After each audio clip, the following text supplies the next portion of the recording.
Good afternoon, everybody. I am attorney Danyl Patterson, candidate for the 190th state rep seat right here in Philadelphia, Pennsylvania. For those of you who don't know, it's West Philly, baby. So I'm calling all of my residents, community activists, constituents out there in the 190 to join in today because it's, Feel Good Friday. It's probably the best day of the week for me because it leads to the true decompression of the weekend. We get to kind of over the weekend really take in everything that's happened so I can come to you fresh on Monday, but also so we can all get a little bit of perspective. So joining me today is again my friend Dave Foster. Hey Dave, how you doing? Hey Danielle, how are you? Hello everyone. So y'all know this is not the first time you've seen him. I'm sure it won't be the last. But Dave Foster is a local realtor. He is the proprietor of Integrity Real Estate and services Pennsylvania and Delaware.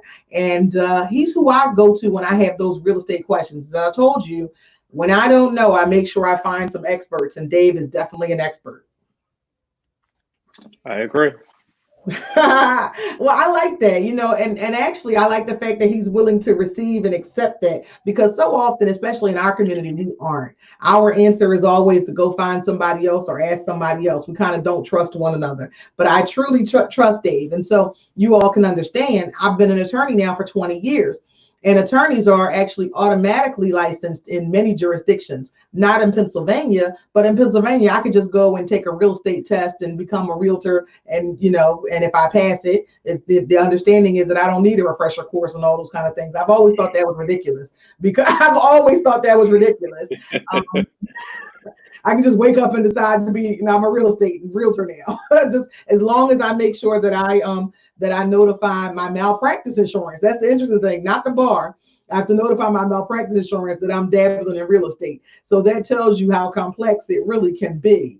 And in New Jersey, they actually have a special requirement that if you're a real estate agent, you actually have to bring an attorney to the table.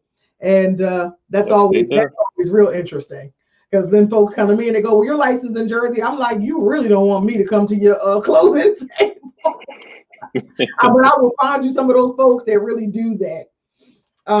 Because I don't think I've seen one of those HUD-1 settlement statements since the CLE. I don't, yeah. It's probably the last time I saw one that I actually had to be responsible for. I'll review them for other folks, but actually had to be responsible for. So we were initially scheduled to do some other things today on this Feel Good Friday, and we have to move schedules around because it seems like you would think everybody's available, but everybody's not. So what happens on Friday afternoon, and it's hilarious, as one of my colleagues told me, why are they scheduling Zoom meetings for 4 o'clock on Friday? She was like, so that was actually a thing. So we actually lost one of our presenters today from the community because they're actually on an actual work call or work Zoom. And actually, we're going to even talk about why there are so many Zoom meetings going on, because one of the things going on right now is the city's broke.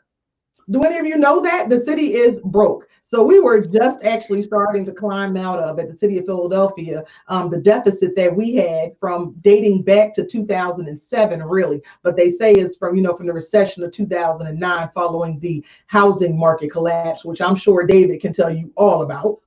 And Absolutely.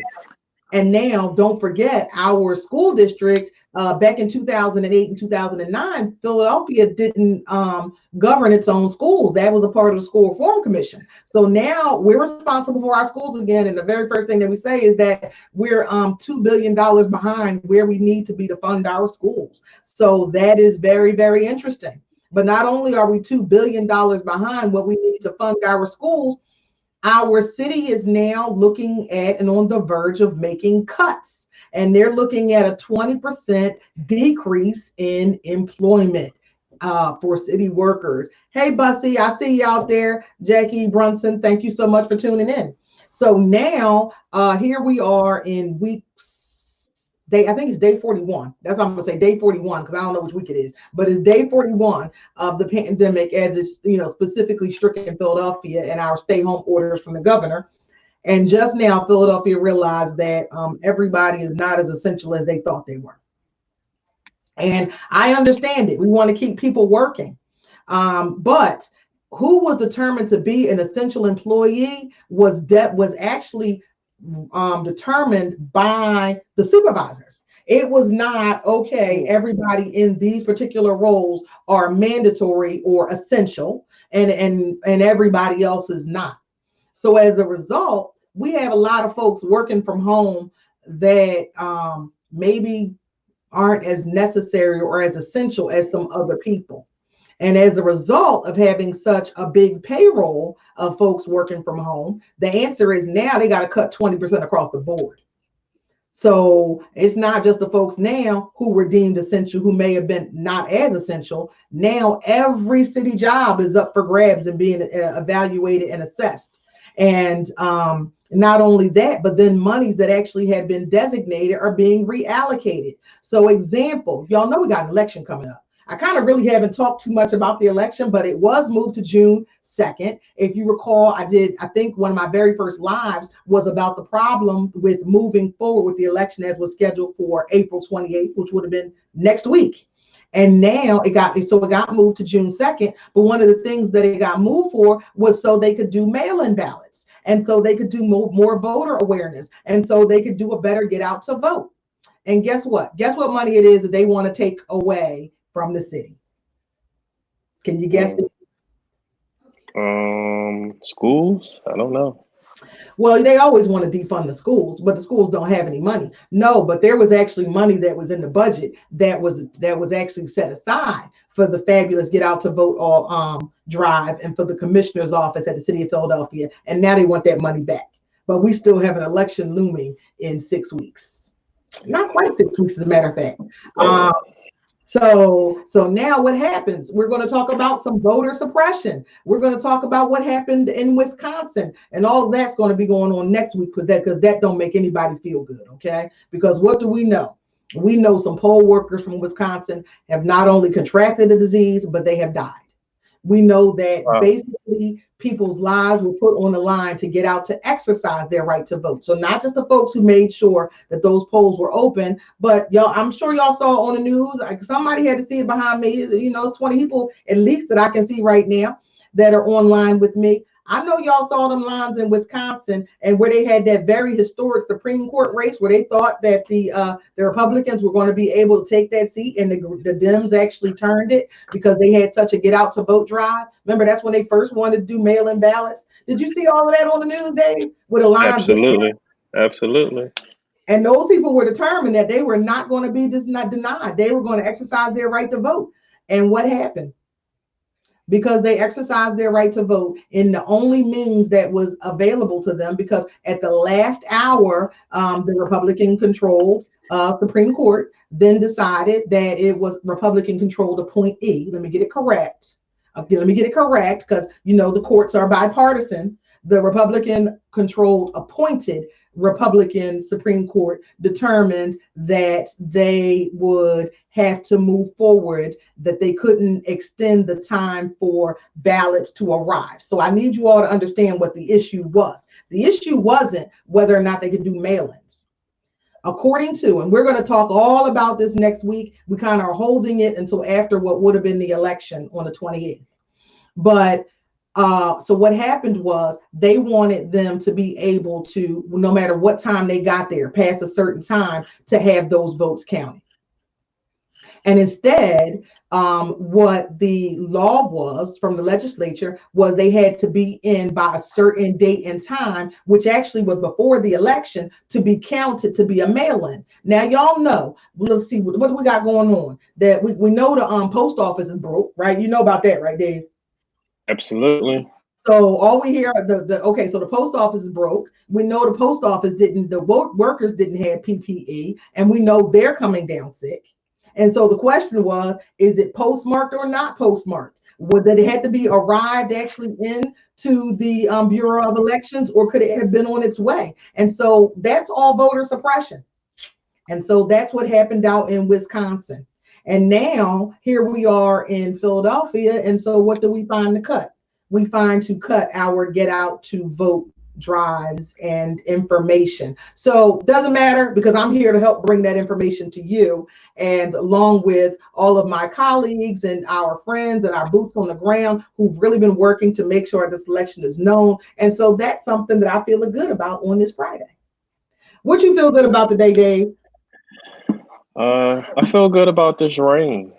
Something about when it rain, it doesn't slow me down. It actually pushes me further. I love the rain. Do you get out there on the bike when it rains? Sometimes I do ride. Yeah, I have the equipment, and it feel like it's a sunny day with the proper equipment on. I do ride. Yes. Well, you all don't know Dave, but Dave is an avid bike rider. I mean, he's one of the people that's like posting 25 miles while I'm rolling over in the Those 6 a.m. rides really help out and get me energized for the day. I really do want to get back to my daily workout at 5 a.m. I definitely felt like I was better than everybody when I could be at the gym and actually going hard already at 5. I And used to see you. I wake up at 5 and you would be at the gym. I'm like, at damn. the gym, at the gym. And now I can't do that, and I don't feel good about that. Because and we're doing the Zoom and all that kind of, and it's just not the same as being there with my fit fam, as we call them. The energy just isn't the same. But also, and I'm sure I can't be the only one. So it's different going into the gym and you're not like bothering anybody, but don't nobody need to feel all the weight it is trying to do a burpee and the grunts and the groans. That's, people are in the house trying to sleep. You don't want to wake them up. And also, I don't want to talk to anybody about the day. I was like, I'm not at that part yet. So I'm going to have to find some new way. So hopefully this rain is going to bring some sunny days and maybe that, Tomorrow, yeah, tomorrow is going to be a 61. I'm definitely going to get out and get some miles in on the road. yes, I'm going barbecue. That's what I'm going to. I'm going, I'm Okay. going, I'm going right to my backyard. I got charcoal left over from last year and some lighter fluid, and it's about to go down. And I fought through, the Hunger Games at BJ's too. Fabulous ribeye, and I found some. I made some steak sauce myself. I have a whole plan about this steak and potatoes that's going to occur off this grill tomorrow. So I just want y'all to know, I'll still be recovering from that. You probably on Sunday. But let's get down to the nitty gritty because actually I feel good about something that Dave told me today, and that's actually why we brought him on today. Is yeah, the what barbecue? I'll be over. No, Bobby, you cannot come over. You know the rules. You got to stay where you at. You can't come over here. You cannot come So over here. We got to keep. social distancing. That's right. You got to stay over there social distancing. Places you blue. Oh well, I don't know. It doesn't matter if they're non-beef eaters, Bussy. You got to stay where you are, and I got to stay where I am. But it's not good unless it's surf and turf. So I have a lobster tail to go along with my steak, just so you know. But It's fancy. It's fancy. yes, I'm going to have drawn butter too, because yes, Chef Hawthorne from Hawthorne Culinary Delights or whatever it is. He keeps posting. Gerald Hawthorne keeps posting this garlic butter, the drawn garlic butter or whatever it is Hmm. for the food. So I'm all over this. So I just want y'all to know that I'm be extra fat, not working out on Monday. But anyway. But what I felt good about was having a conversation with Dave, and he told me about the new credit reporting rules. And I thought this was fantastic. So tell me about that, Dave. So you can go to annualcreditreport.com and you can get a free copy of your credit report once a week. Before it was only once per year. Stop. You got to say it several times. Once a week, once a week. Once a week, like every week, you can go check, which I would recommend with a lot going on now. Not a lot of people not working, credit cards getting charged up, forbearances on mortgages. There's a lot of different reasons why you will want to check now your credit more than ever. Well, there's another reason, and I learned this, from the lady lawyers. One of the ways that you actually can know for all of my small businesses out there that you can actually know whether or not you've moved in the queue at all for the for idle or PPP Yep. was whether or not a credit pool had occurred. And I kept saying, everybody, well, how everybody know whether or not their credit was pulled except me? And that's when I first learned that you could do a once a week credit reporting pull. I didn't check. I did not know this. And then Dave confirmed it today, that it, because we thought it was once a month, as a matter of fact. We didn't know it was once a week. So how do you actually do that? You have to go to annual credit report. Do not go to free annual credit report.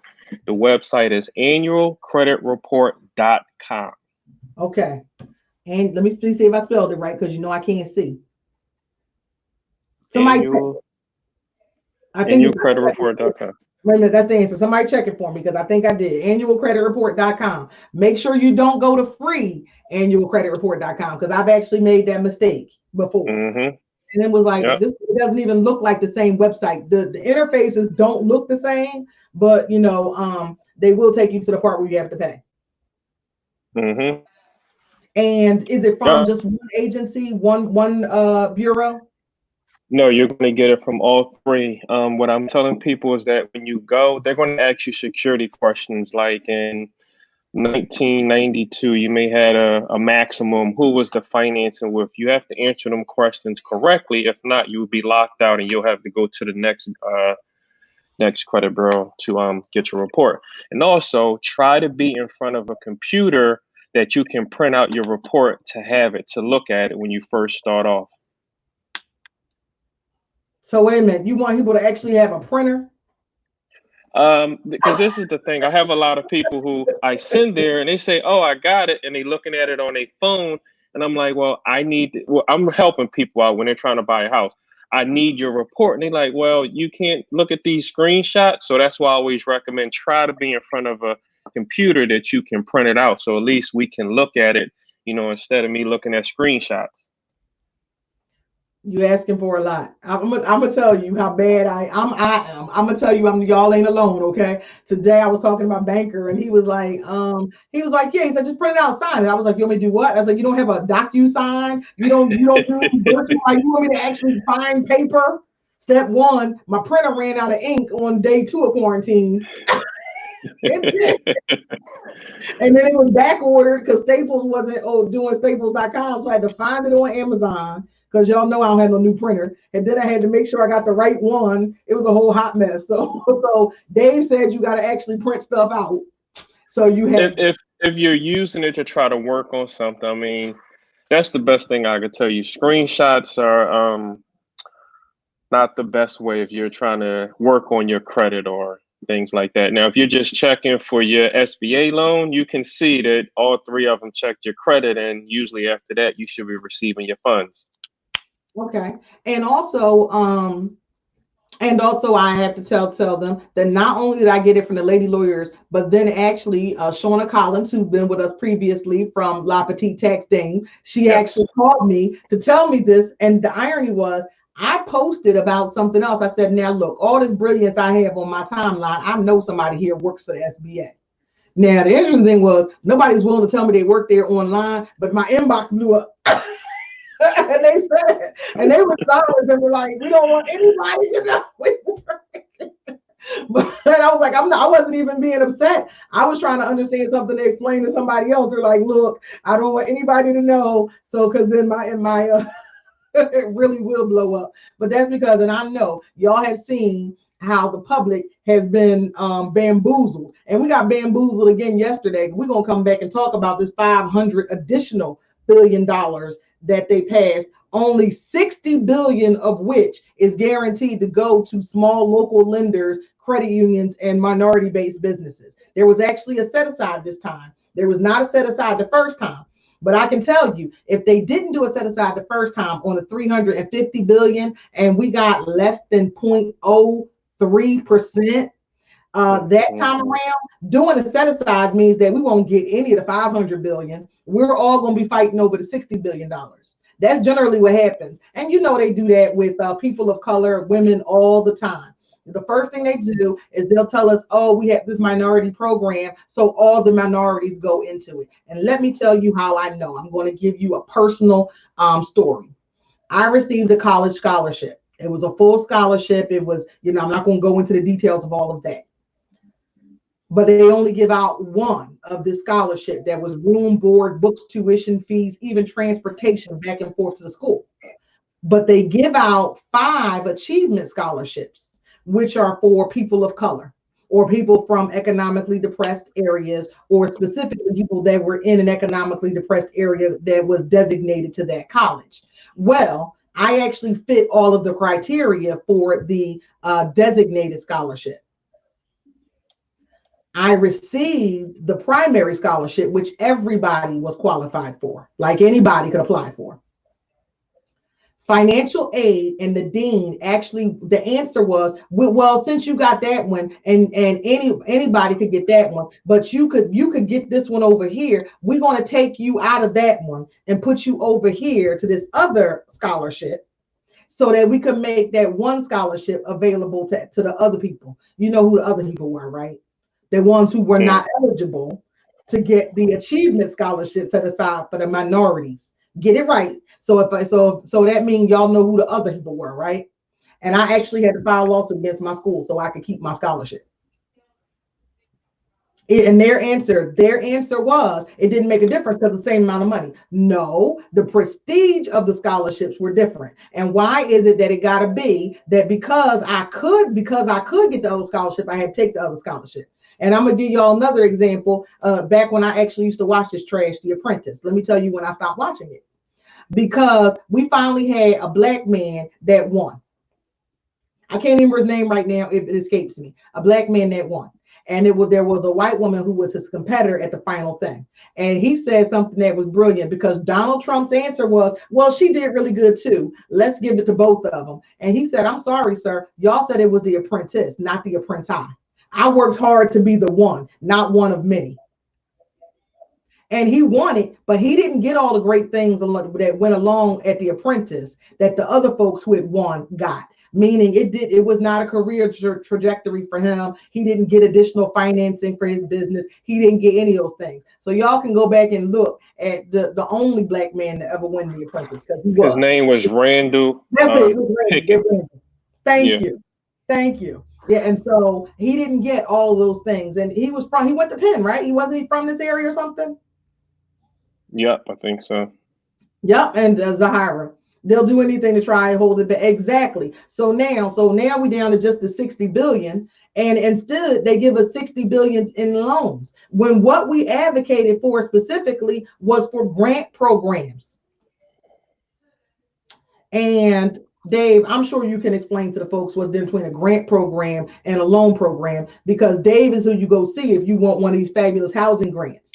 We can talk about the Philadelphia $10,000 grant. So I had a young lady that I just sent to the CDC, and she emailed me back today and said, well, Dave, if I take this $10,000, they expect me to stay in the house for 15 years. If I move out, I have to pay back a prorated amount. So once I get off this call, I have to explain to her that there's a difference between, getting a grant and the qualifications and what they expect from you. So yes, it's not always just free money. Exactly. So, and that's what I need folks to see, because so many of our businesses in our community are struggling. That's basically what I'm going to say. And they were struggling before COVID-19 happened. Okay. Mm-hmm. They were businesses that were in the midst of legitimizing themselves. Like, how many folks do you know came from a vendor truck and opened a restaurant? That's very common in our community. And we're very proud of folks who are doing that. Well, the last thing they can do is take on another loan. They're already overextended. So I take out a loan. So what if it's a low interest loan? It's still a loan. So that means that I still have to pay it back. And the reason that they're pulling credit is because they're determining whether or not you're credit worthy. Well, a lot of folks barely, I have a business doesn't mean I'm credit worthy. And actually, nobody's ever told us what the guidelines are for credit worthiness for the SBA loans. Do you know what that is, Dave? No, I don't. I couldn't find it. I don't. I'm in a SBA Facebook group, and I'm seeing people post where they have the dates that the bank checked all three, and then the funds was dispersed. So I'm sure is something attached to that. So that's interesting. So that's the difference between a loan and a grant. So what we want for our community is more grants. These loans just are not having it. So the other thing is, so Dave and I were talking, and he was telling us about checking your credit report every week. And then I was like, okay, well, why would you be checking it every week? And then Dave explained to me, because all these programs were based around your credit. So, your mortgage, you could forbear it. And I didn't think about what they would do to your credit. I just didn't. So, yeah, can you talk about that, Dave? So everyone is applying for mortgage forbearance, and they usually give you 90 days, which is good because everyone having financial difficulties. But the crazy part is, are they dinging your credit, whatever mortgage company you have? So if they're dinging your credit, you can be able to check and you can dispute it, because after these 90 days are over, they're going to say, okay, what are you going to do now? Do you have the money to catch up for the 3 months you was behind plus the current month? So that's 4 months. And you may going to ask for modification or something of that nature. And they say, well, let's run your credit. And if your credit took a hit, what they're going to do then. So you want to keep looking at it, find out what's going on. Soon something hits your credit, especially if it's dealing with your mortgage company, call them right up. Why are you reporting? How's this going to affect me? Ask questions. The best thing you can do is communicate. Yes. Well, interestingly, because I didn't even know this, like, there's a credit card, an emergency credit card. I wasn't paying attention to it. I keep in it. There's an emergency credit card that I don't keep, that I don't use. It's in the drawer, like they tell us we should do, right? Yes. Then I get a note from Credit Karma or something that my total credit line or something decreased. I'm like, what are you talking about? I'm looking through things, and since COVID-19 and I don't use it, that card closed that company closed the card. So I called them. I said, well, is there, well, no, we're just inactive accounts. I said, well, how is it an inactive account? Because I do what they tell me to, which is buy some gas every month for $30 and then pay it for $30.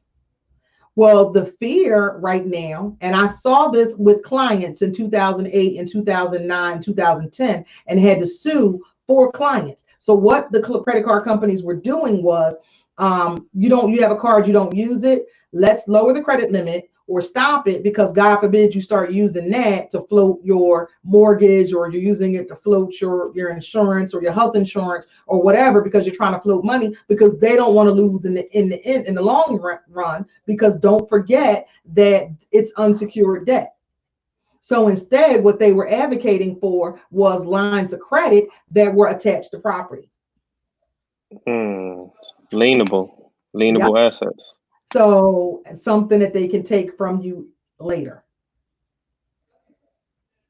Because I can tell you the next thing that's going to happen is we're going to have a surge of bankruptcy. I'm just going to tell you. I think it's going to be a surge of short sales also towards the end of the year. What is a short sale? I don't understand that. I really don't. I really don't. Okay. A short sale is also known as what's called pre-foreclosure. So if Dave Foster owns a house, I'm behind 6 months, the bank files what's called a foreclosure. They usually hire an attorney. They go down to City Hall, they file it. I get a notice of foreclosure. Most of the time, the bank calls their seller and say, hey, why don't you just go sell your house as a short sale, because the bank don't want your house. They want the money. So you call me up, well, you call a realtor up, and they list your house as a short sale. So if my mortgage is $100,000 and the bank say we're willing to take 50, so it's a $50 deficit left, correct? I mean 50,000. So then the bank will write it off. Well, I saw it 3 different ways. Some banks will write it off and give you a 1099. Some banks will come back and say, you can sell your house, but we're going to give you a $50,000 note. Yeah. So you would still owe the bank $50,000? I've saw it happen before. Okay, and so I think this is why I got confused about it, because also one of the things is, and it's important to know, so let your friends know that Dave is actually an expert in short sales. He actually advertises that as something that, and the reason that's important is because short sales are actually very difficult. And they're difficult because the process is longer and it's very involved. So you have to actually, and sometimes, so like example, when I was buying a property, there was a property I was trying to buy and it was a short sale. And the reason it was still available is because the 2 other possible buyers before me, they actually needed somewhere to live. I didn't need anywhere to live. And they couldn't, the bank that owned the property was taking too long to approve the short sale. So as a result, it was just kind of sitting out there. I didn't need someplace to live, so I could wait it out. And then Mm-hmm. then also I had to find a realtor who was familiar with the short sale process for those reasons. So that's pretty much all I know about the short sales there. And then but for those of you who might be thinking about that, especially because what's going to happen is folks are going to start finding themselves upside down on mortgages, or they're going to find that they're going to they're going to start finding themselves upside down on mortgages, meaning that they owe more than the houses are worth. Because that's the other thing. The market is expected to reduce by 30%. Yeah, I actually just got a appraisal back, and in the appraisal, it said that um, appraisals are coming in 10-20% lower. Wow. And so, can you explain what an appraisal is? Again, everybody's not a homeowner. Everybody's not been through the process. So when you're buying a house, your bank will like to have an appraisal done to make sure that the house appraised for the amount that you get. And they're not going to give you a $500,000 loan on a house that's only worth 250,000. Mm-hmm. Yep. Okay. So they appraise the property to make sure that it's coming in correctly. And now they're saying that. So let's say I bought, and I actually, so this is really interesting because I know like 3 people that closed on houses in January. Like, and I don't know if y'all know, like those things, Mm, like Christmas house and all that is like a real thing. I always thought that was just a Hallmark, part of my Hallmark movie thing. I nah. always, but apparently people really out buying houses, like they starting their new year off in their new house. That's like really a thing. Absolutely. I did not Absolutely. know. I always thought that was literally the Hallmark winter special. I really did. And so I know all these folks.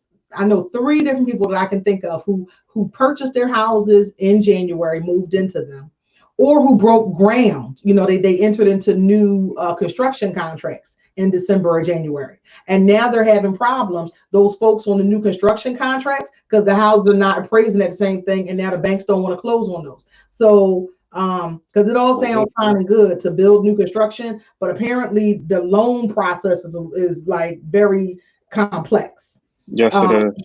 so it's not just like the house is $300,000 you go buy for it. It's like in phases that the mortgage comes through. So it's Hmm. your house, but it's intended for you. It's not yours because it's not built.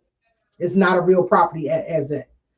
And yes, Ish, we're going to go on that. That's the reason we're talking about this because that's exactly what we're going to get to.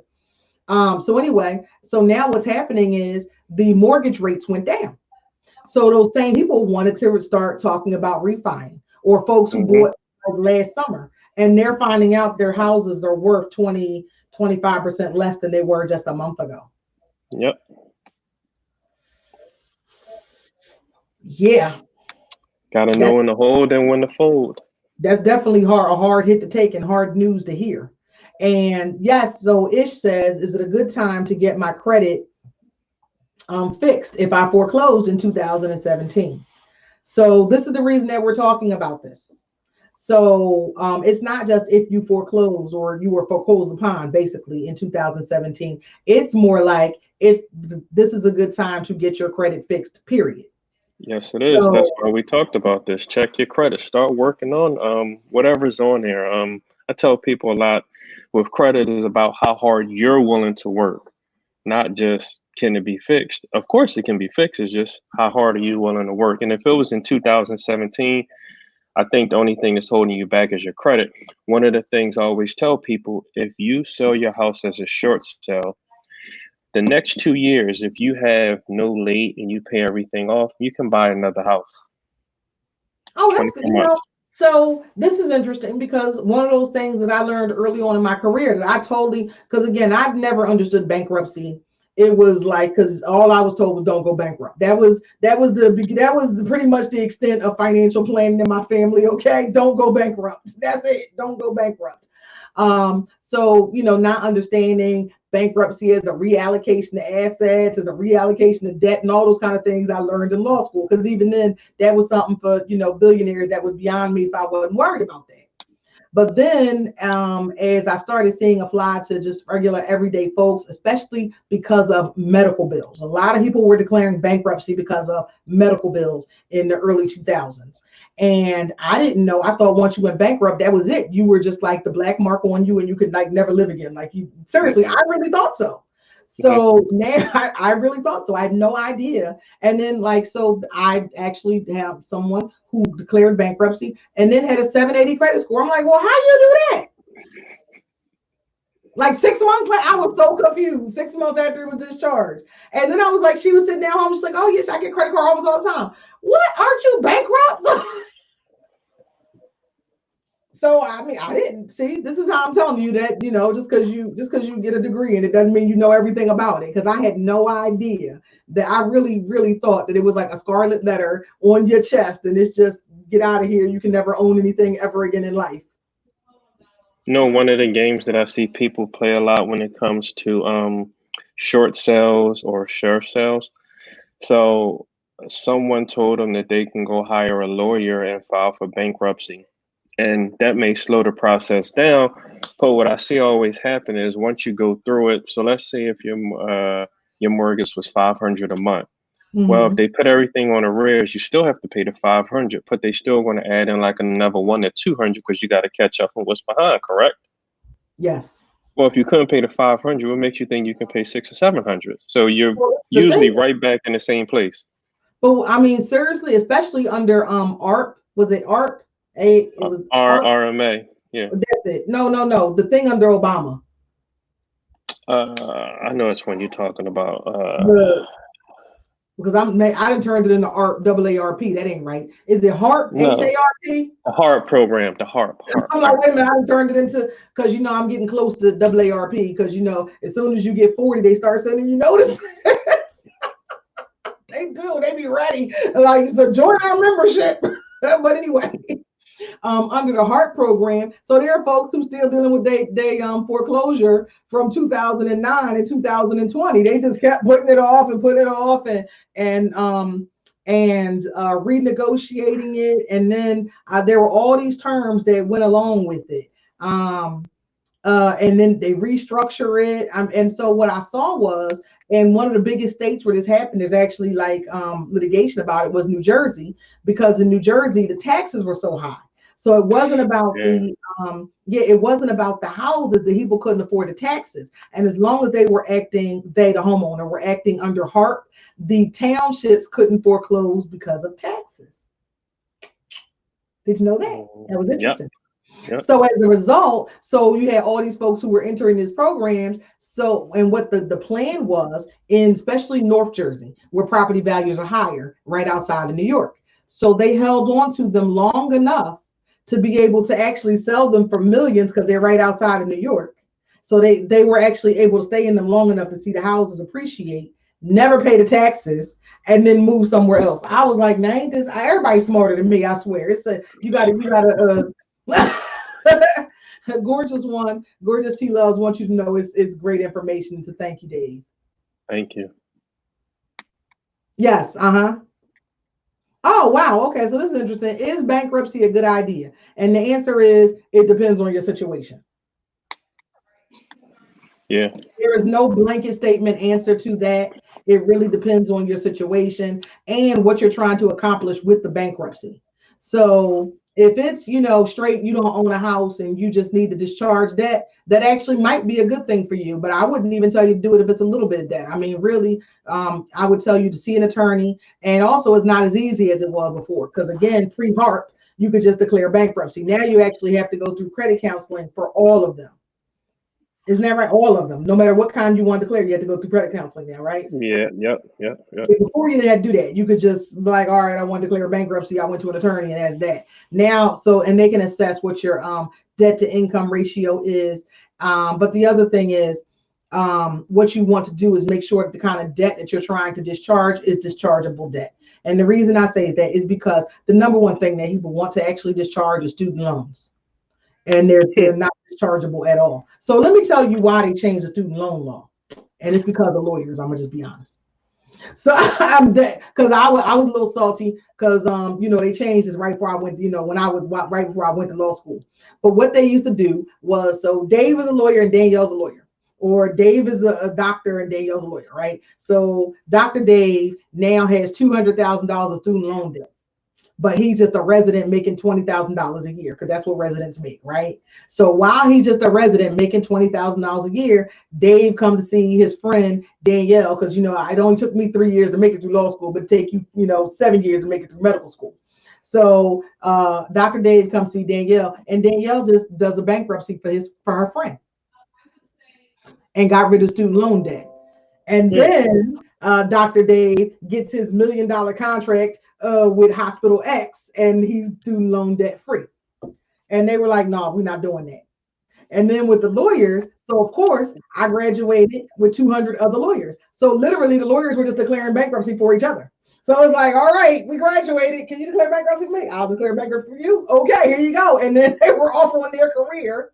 And they were off on their career. And so they decided, so we're not discharging any of the student loan debt. And the other thing they did was they said, hey, lawyers, and if you do declare bankruptcy, not only is it on your credit report, it's on your personal record. So every year we have to disclose that to our malpractice carriers. And that we have been, so because what are attorneys? Attorneys are part of the public trust. So we're responsible for your dollars. And we're responsible for the dollars that our clients have entrusted us with. So if I can't manage my own money, the thought is that I have to tell you that I can't manage my own money. I got a question, Danyl. Someone asked, what is the credit score needed for the SBA loan? No, nobody knows. That's what we were talking about. Nobody knows what it is. It's not listed on the websites. That was actually the question that I had for the person when I was looking for an SBA person. That was the question. What is the credit score that's required? So the answer is that I don't actually know. And I have been using a lot of manpower and a lot of contacts to try to find out. But what I will tell you is from those folks who've received the SBA loan, they've told me they've been anywhere at 610 and up. So yeah, of course the and up, but somebody told me they got it and they were as low as 610. So it's doable. But then again, I mean, look, I didn't know you could buy a house and you were under 600. So Dave told me that one. Yeah, well, no, you can take that back. Guidelines have changed. I'm hearing credit scores of 680, 700. Okay. Everything is changing, and it's changing daily. Like every day, something is changing going on with mortgages, banking, things of that nature. So this is an interesting one. Who is a great credit repair person to go to? So my answer to everything is I don't give referrals to folks I've not used. No, I have a credit repair person that I've done home buyer seminars with. Her name is Terry Kauser. Okay, so you work with Terry, because that's who I was going to give, but absolutely, I've never worked with her. Yeah, it's Terry, Terricouser. Yeah. SER. I think it's SER. Okay, there it is, Terry. Yes. And we'll see. Unfortunately, I can't tag her from this kind of feed here, but we'll make sure that we get her information, and possibly, I talked to her out, because actually I had actually asked Kamari if he could connect us to get her on here. So we may be doing a partial with her for some additional information on things that you were actually looking for as you get your annual credit report. Right, annualcreditreport.com, not free. Yes, annualcreditreport.com. Gorgeous T Love, she is in my friends list. So she's on my friends list also. I was gonna say she's on my friends list. So probably the easiest. See, Shelly said, yay, Terry Cal. See, I told you we try to connect the people. That's right. She's also on Shelly Williams' friends list. So she's on everybody's friends list. You can go to any of them and search her, but I know my page is totally public. So nothing's locked down. So you can go and search it there. But the other thing that you can do, Gorgeous T Love, is I'll try to tag her when the feed is over. Tag her to this conversation so she knows it's there, because a lot of times the problem with those inboxes is they just sit there, when they're in the super spam folder. Thank you, Shelly. I appreciate it. Shelly handled it and she tagged her for us. We appreciate that. Thank you. Thank you. So now the other thing that I want to talk about as we get past the talking about some more of the stimulus and how we can help with the credit repair is we got to talk about also, what's going on in Philly. We talked about Philly being broke, but I talked about yesterday some big news that hit the airwaves, and of course we sent our love and prayers out to Pastor Waller over at Enon Tabernacle. But very important is that he willingly shared his experience. And that's really a part of leadership as well, because especially you're talking about Black folks, one of the things we didn't believe we could get it. We're having trouble getting tested. So, which is why every day you check my page. The Black Doctors Consortium has been a godsend to our community. They have been traveling around to various locations. I told you that I went over at Penn Memorial not to get tested, because I told y'all I've been tested before 3 times. I told y'all about that. Don't laugh, because I'm still traumatized. I'll come back to that ish, because we'll explain that. And thank you. Hey, Chanel. She said 2 beautiful professionals. Hey, Chanel. Thank you. Thank you, Chanel. Knowing what's going on in our community, so it's good to see that the Black Doctors Consortium was active, and that Pastor Waller had brought them to the large congregation and population. Don't forget, it was the whole community could get tested. Anybody can. So you had Pastor Waller on one side, and then you have nationally 30 Black COGIT ministers. 30. Okay, we're going to do one more time. 30 Black COGIT ministers have died.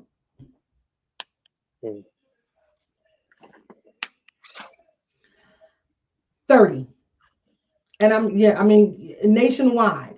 And y'all saw it on the news down in Texas and down south, especially. They were making, the church was still going on because God was going to heal them.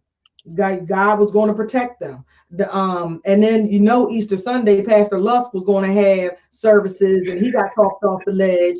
By other leaders. That's what happened. And that's the thing. That's why with this thing, I keep saying that we can do better together, because he had a great idea. Maybe he was thinking about his congregation, but the other leaders in the community had to say, okay, so let's talk about this thing, not just your congregation. Let's talk about the families at home of your congregation. Let's talk about the other folks they're going to come in contact with when they go to Walmart, because they're trying to get their necessary supplies. They're essentials. We have to protect our community. We are the guardians of this community. So not just, prayers and blessings for Pastor Waller for a speedy recovery.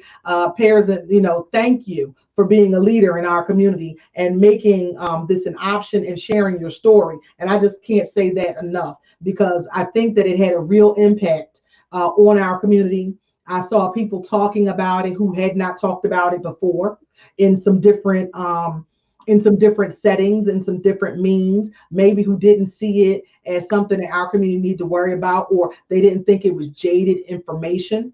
I mean, no different than some of this mysterious money that our counseling board. I told y'all last week about this $400,000 that every council person is going to get about COVID. Did you know about this, Dave? No, tell me more. So this is what happened, right? Let me just tell you what happened. So $85 million was requested by Mayor Kenny, and City Council put that through. That's supposed to be the COVID relief fund. Of that 85 million, every single council person gets 400,000 discretionary dollars on how they're going to handle COVID awareness in their district. It's interesting. And there have been questions asked about who's going to oversee it and all those kind of things, and they've not been answered. But $400,000, and all I can tell you is that I saw a billboard that told me stay indoors the other day when I was driving down 76. There was one over there by the stadium on 95 that said stay home, and I was like, okay, so just so I get this, so what y'all did with $400,000 times 9, okay, is y'all put a billboard on the road where I'm supposed to be staying at home. Things to make you go, I wonder how I was supposed to see it. I don't know how. I guess I only saw it because I wasn't at home where I was supposed to be. I don't know. But yeah, so that's still going on. But one of the things, and I give everybody their kudos. Big Salt or Saudi Sula or Country, I don't know they call her a whole bunch of names online. Country, What do you know? country cooking. It's the No, name of her what is establishment. it? Big Salt? Her name is I don't know. I think they call it. Her name is Saudi. I know her name is Saudi, but I thought It's Saudi Schuler, I believe. I'm not sure. okay. No, I know that. Okay, so what she did, they actually asked her to be one of the ambassadors for the stay at home. So we got Really? yes, see, that's right, and I like No, it. no, but listen, I like that deal I because one like thing it. about her, the hood love her. That's what I'm saying. I like it. I like it. I think that's what I said. I give kudos when props are deserved. I give them. I like it. Okay, because the hood listens to Big Sword, or there you go, Saudia. But don't they call her Big Sword? I thought that was like a nickname. I thought that was like her. I don't know. So No, Saudi. it's they call it Saudi from Okay, Saudi. from That's what I it. There you understand. go, Saudi. There you go. So yeah, I give all the props to that, okay? So, because I don't want to hear nothing about nothing else. What I do know is that whenever she talks, people listen. And they don't always receive it well, but at least they heard it, okay? At least they heard it. And the problem is they don't seem to be hearing it from anybody else. Mm-mm. So we got Saudi Schuler. I'm sorry. I really am sorry because I've only ever read it. I've never actually seen it, heard it said. So I do apologize because I'm sensitive about my name, so I don't want to ruin anybody else's. It's Danyl. I'm just doesn't matter how it's spelled. And they put her up there with Dr. J.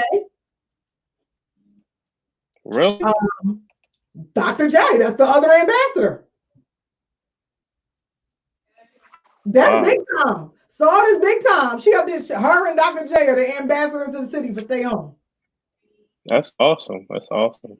Yes, that is awesome. So here you go. That's right. And this is exactly what I've been trying to do with our campaign. If you want to reach the hood, you got to go in the hood. That's the truth.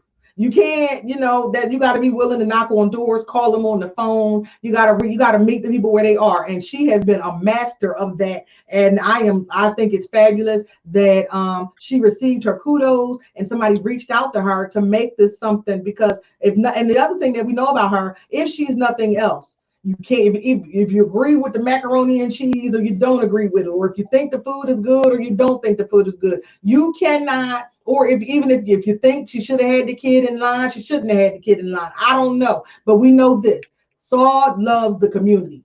She loves the community. Absolutely. You Absolutely, cannot. she She do. No loves the doubt community. about it. So regardless of anything else, you can never, ever, ever say that she doesn't love the community and the community loves her for it. They receive it. So I think that's great. So y'all need to listen to Saud and stay in the house, stay home. And I'm sure she's having the same problems as everybody else. She's a small business. She's a small business woman. So that's a lot. We've got the small business people who are telling you, stay in the house. Oh wow, they said I don't it's know who Saudi Wallow is. Schuler, Dal Schuler, Wallow, and Dr. J. Those are the Well, ambassadors to stay in the house. That's what yeah, Zahara said. yeah. Well, who is well, how can you see and I can't see? I got to do better with my thing. I got to I put my it. screen. I got a split screen up. So I yeah. don't know how to do that. That's an awesome lineup. That's an You awesome can tell lineup. me later. Yeah, you can tell me later. I'm like, I don't know how to do that. But anyway, yeah. So she oh, I do know how to do that. Duh. This is Patterson, Danyl Patterson for the 190th, produced, directed, and written by Danyl Patterson. This is why we had to do yes. But anyway, Hey, yeah. let me So ask you this: have you who had knows? Wallow on your show? I don't know who that is. Okay, we're going to talk about Wallow 267. Is that a name? Yeah, we'll talk about it later. But I think that's a good lineup for No, I mean I just to reach the hood. so I because think it's a good lineup. I know who the Schulers are. I thought I Wallow, said it wrong. Is that the no, rapper? Is that the rapper from n- South no, Philly? he's not a rapper. It's Wallow 267. Good dude, very very I've seen positive. 6'7", but I thought it was a rapper. No, he's not a Oh, rapper. His no, no. cousin Gilly is the rapper. Oh, okay. Thank you. Wallow is a motivational speaker. He did time. He's just trying to do the right thing. He Oh, takes no, actually, no. I've seen he I've does the videos everywhere in the city. Yes, yes, yes, yes. but I thought that he was a rapper and that he was No, doing. I didn't know. Okay, no. got it. Okay. His Well, see, his so cousin Gilly the Kid is a rapper. oh, okay. Okay, thank The you. hood, another one. The hood love him. Everyone love him. Yeah, so that's a great lineup. And Yeah, and that's that, what I said. and I like the fact that our city is recognizing our demographic. Yes, yes. You know, well, yes, we know Shelly loves the kids. That's right. You got to throw your exes up because she always knows. When I don't know, Shelly knows. Okay, she Yeah. out here with the word on the street still because Philly's Oprah keeps it popping. She does. Look, when I don't know, I just ask Shelly, well, who is that? Because again, I told y'all, I'm still over here trying to figure out what a trap queen is. Okay, look, I'm always slow. I'm old. Okay, I got to take you to Atlanta to the trap museum. I went there. I was very confused, but I was in there. I was in there. But anyway, no. So I like the fact that the city of Philadelphia is recognizing what our demographic is. Yes, that's right. Emmanuel, that's basically what I'm saying. Um, there you go. In other words, black people. They have to get someone that they feel like they can connect with, and the lineup that they have are people that they can connect with, like really. Thank you So for maybe they'll popping listen. here. Terry's here. Thank you for popping on. And hopefully you can be of some help to gorgeous T Love up there. So thank you, Terry. For everyone that was looking for a credit person, Terry Kauser, she just logged in. That's what would be my recommendation. Yeah, so I mean, oh wait a minute, gorgeous love, gorgeous T Love. She's like, oh, she said, y'all gave me something, I'm gonna give you something. Here you go. We can reach Wallow at where's267 at gmail.com. Well, I guess I'm gonna have to find where's267 at gmail.com. That's fabulous. Yeah, I highly recommend reaching out to him. He'll be great for the show. Thank you. Because there you go. Because I want to know what the hood talking about. I need to know. I need to know. Is he young? Yeah. Okay, Well, there it you depends on what you call young. I think I'm still young. go. Well, my hip hurts, so I don't like, and I'm younger than you. I got to get you out on the bike then, yo. Okay, thank you.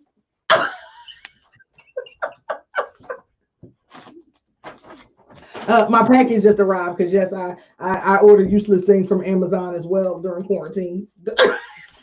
I don't like the Prime is not working anymore. You can't get that next day shipping anymore. Is that what's going on? I don't know because Yeah, everything it says free shipping, but it doesn't say 2 day shipping. I didn't know what was going nah. Prime it would on. show up the next day. Yeah, that kind of like nothing shows up the next day. I just want to know why it's so hard to get toilet paper. I don't need any, but I don't need any because I told y'all I shop like I got a family of 19 and it's just me. But one of the things that the seniors have needed things that we've been putting pack care packages together is that trying to get them some toilet paper and it's I like saw I saw your care packages. They was pretty nice. Thank you. We're trying, and we're doing contactless delivery only. So you got to meet the people where they are and don't touch them. So, because what is it they say? Grocery shopping you got to disinfect them for 3 hours now. You got to leave them in the hall. It's like a whole thing on what to do when you get groceries. Terry, you ain't the only one, honey.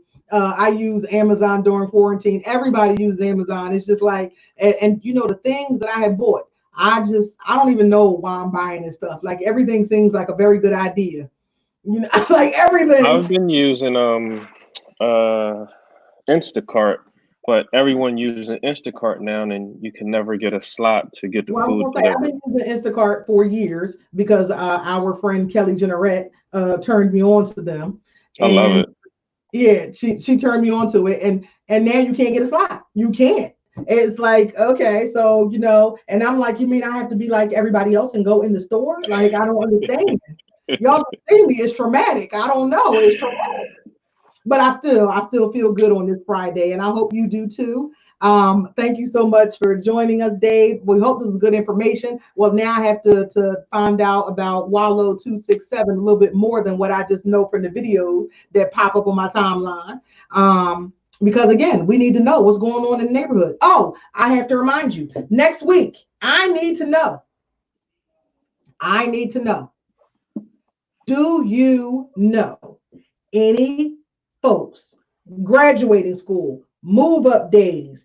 I want to celebrate them. Come on, y'all need to tag me. I know y'all know some kids out there. I know y'all know some kids out there. I need you to tell me about who's graduating, who has something. These kids need something to celebrate. You know, they need to be recognized. It's a lot of hard work. I'm loving the adopt a senior things. I love it. I think that's fabulous. I don't know if you've seen this, but it's like adopt a senior, and they're sending care packages and things to the kids who would have graduated. Oh wow, Um, I did see a few posts about that. yeah, I mean, that's awesome stuff. And so folks are telling me that there have been so many of them that have, been adopted by multiple folks. But I really want to celebrate them and acknowledge them. I want to, as I told y'all, I'm a little salty because I be over there with bated breath waiting to see where they're going to match and where they're going to choose. I love those days. I love them. I'm serious. I don't have chick nor child, but I love them because these kids are our future and we have to invest in them. So, and they're missing something, they're missing this. And I don't know, Dave, did you go on a prom? I went on like 4 or 5 proms. Dave was hot. Y'all can see Dave's still hot. So even though he got, a quarantine cut, Dave's still hot. So he was he was like one of them Jones that was on everybody's prom. I already know it. I already know it. Hey, you have someone right there. Gorgeous T Love said her niece. There you go. Oh, yeah. She's heartbroken. I'm sure they are. Yeah, there you go. Zahira, Gorgeous T Love. Tag them to me. Send them to my inbox. I'm trying to put, like we need to have the shout out. We got to celebrate this. So I mean, hey, I know some of these ladies, I know they already had their prom dress. I know they already had them. Where them pictures where they were taking them in the in the salon. Not talking about in the beauty salon, but I want to see the try on pictures. Maybe the dress that didn't quite make it. I want to see it. I want to see. I do. I want to see it. Come on now. I want to see it. Because I know I was in there. Every picture I took, every dress I tried on, I had to take a picture of it. I ended up getting none of them. But the point is, I know that we got some folks out there. I want to see your shoes. Okay, because these young men step out in shoes I can't afford. I want to see the shoes. You already got the shoes. I want to see them. I want to see the shoe cam. I'm like Wendy Williams out here. I want to see the shoes. You already got your Gucci or Ferragamo belt. I floss. I want to see it. I don't care. Look, show me, tag me some TikTok videos. I guess I got to get on that first though, right? I don't know really. I'm not even on TikTok yet, but I do love the videos. I love the videos. Because I'm over here being old. I don't know. But please, I want to celebrate the seniors. We're going to start next week because it'll be May. So, next week is going to be May. We need to start celebrating them because y'all know it'll be going down. Prime time and graduation. Now, it's a party in the hood at prime time and graduation, okay? Nothing like prime time and graduation. That's what, if I'm not mistaken, I think that's what really blew Saudi up when she gave her son the camel mom. That's what it was. Yes, camel mom. Yeah, she bought what it was. Bring Dubai to North Philly. They still cleaning up their sand.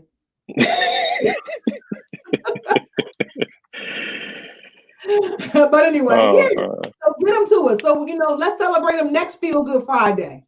We are relaunching our website next week with some new improvements, and I would love to be able to not just on Facebook but on our website to start a gallery with the kids. We're going to add those videos. So yeah, tag them to us, introduce them to us, inbox us, email me at Danyl for 190.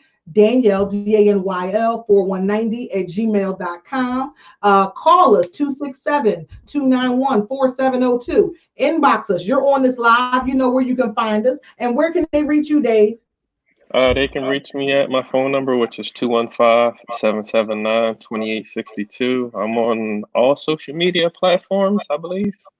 Oh, yeah. Wait a minute. So I'm on Twitter.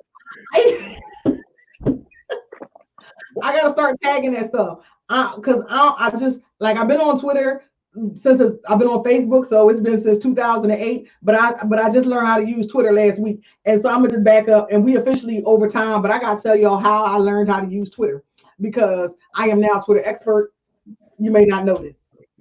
But for years, I've been watching memes, and these people are so much smarter than me. And the lawyer in me won't let me be on Twitter. It just won't, because it's just grammatically incorrect. I'm not that witty in 160 characters. Like, I want to say too much. You just like I'm talking too much now. Okay, it just won't let me. And I don't want to be like Donald Trump getting laughed at because I left the word out and all that kind of stuff. So I just don't tweet. But I never know what's going on. Well, hunty. Teddy Riley versus Babyface gave me my whole life and taught me how to use Twitter, okay? Because I've been looking at Black Twitter for like 8 years. So first of all, I thought there was something called Black Twitter. I thought it was No. an extra app. I did. I thought it was a whole extra.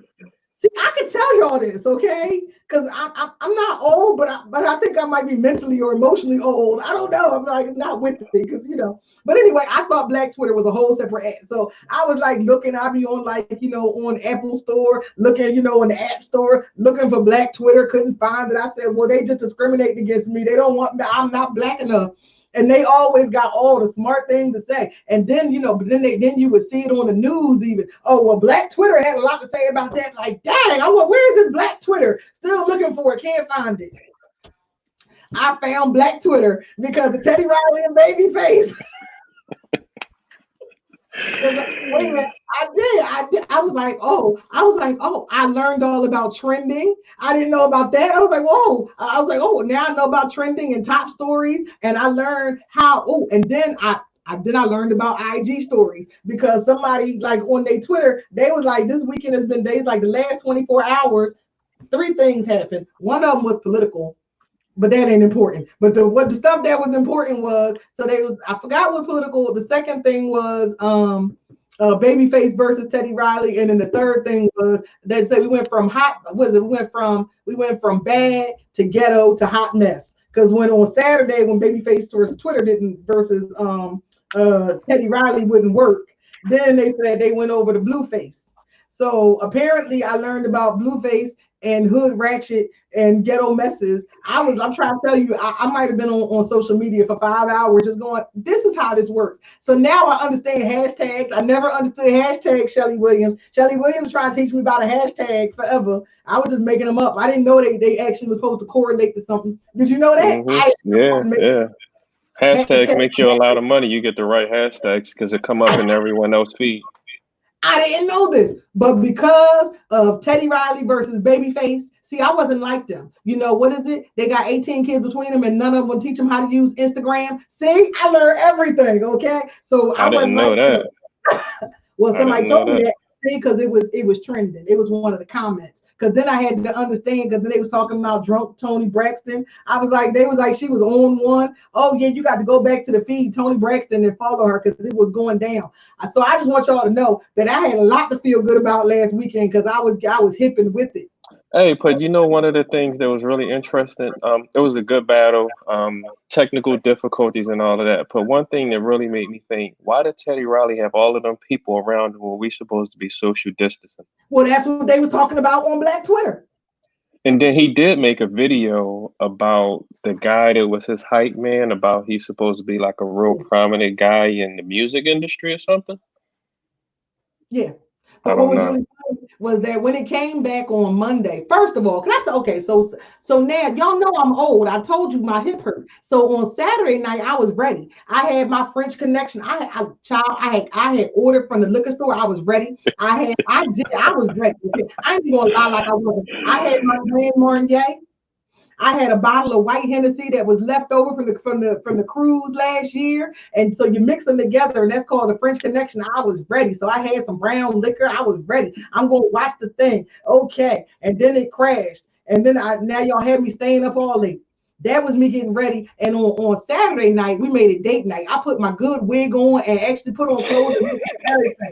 I was in the living room ready, okay? And hooked up the Instagram to the speaker. Now, again, I told you I'm old, so this meant there was a lot of work trying to get the Bluetooth to work, okay? And then it wouldn't work. And then Monday, you want me to do it again at 8 o'clock. Now, y'all know I got to go to work. I finished talking to y'all at 4:30. Then I had to get up, and I didn't think I was going to make it. It was a struggle, but it was worth it. It was. It was worth it. Then, oh, child, let me tell you. Then I had to figure out how to use Title. I didn't had Title for years. Okay, didn't know how to use that either because the interface ain't like Apple Music. I had it because somebody gave it to me. I ain't gonna lie, you know, like black folks, you know, like everybody got passcode. Anyway, but anyway, got back on it, and then I determined. Did you know that every single one of them battles is on Title? No, I didn't know that.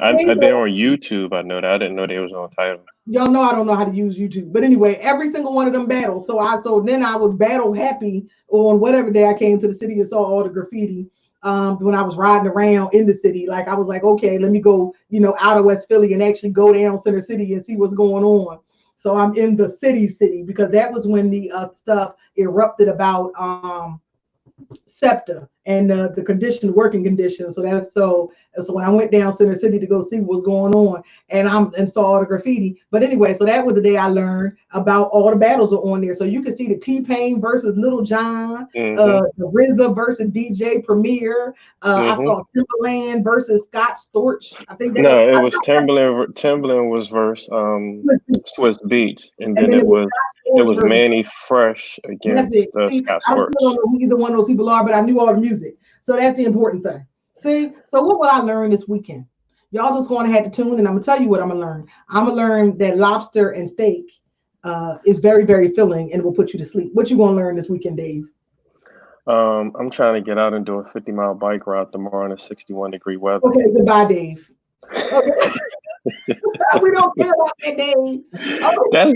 That's fun to me, man. That's like a night out on the town. Well, Terry, here you go. We hope that we were entertaining as well as informative. She's supposed to be getting ready for a client, and I'm here laughing at y'all. Well, you know, together we're going to do better, and we have to laugh during this time so that we can make it through this time. I am, again, Danyl Patterson, candidate for state rep here with David Foster of Integrity Realty, and we are reminding you that we will do better together. Thank you. Blue.